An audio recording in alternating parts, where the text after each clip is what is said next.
சனி திசை எப்போ கெடுதல் செய்யுங்கிறத இந்த வீடியோவில் பார்ப்போம். மெயினாக கடக லக்னத்துக்கும் சிம்ம லக்னத்துக்கும் ரொம்ப கொடுமையான கெடுதல்களை செய்வார் சனி. ஏன்னா அவர் 6, 8 அதிபதியாக வருவார்.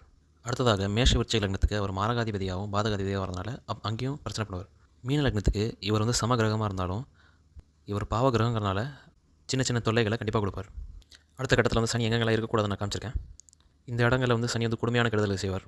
அடுத்ததாக நான் காமிச்சிருக்க உதாரண ஜாதகத்தில் வந்துட்டு லக்னத்துக்கு 7 சனி செவ்வாய் ராகு இங்கே வந்துட்டு ஆட்சியாக இருந்தாலும் 8ஆம் அதிபதி இப்படி பாவத்துவமாக இருக்கும்போது கண்டிப்பாக கெடுதல் செய்வார். விபத்தில் கால் உடையறதுக்கான வாய்ப்பும் அதிகம் உண்டு. சில பேருக்கு ஆப்ரேஷன் பண்ண வேண்டிய நிலைமையும் வரலாம்.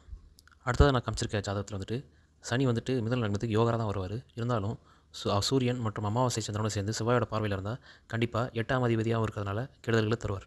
இங்கே வந்து ஜாதகருக்கு விபத்துக்களை கொடுக்காம சில தடவை தாய் தந்தையரையும் தம்பியும் பாதிக்கிற விஷயங்கள் செய்கிறதுக்கு வாய்ப்பு இருக்குது. இதேமாதிரி ஆஸ்ட்ராலஜி டிப்ஸ்க்கு மறக்காமல் இன்ஸ்டாகிராமில் ஃபாலோ பண்ணுங்கள் மற்றும் யூடியூப்பில் சப்ஸ்கிரைப் பண்ணுங்கள். நன்றி.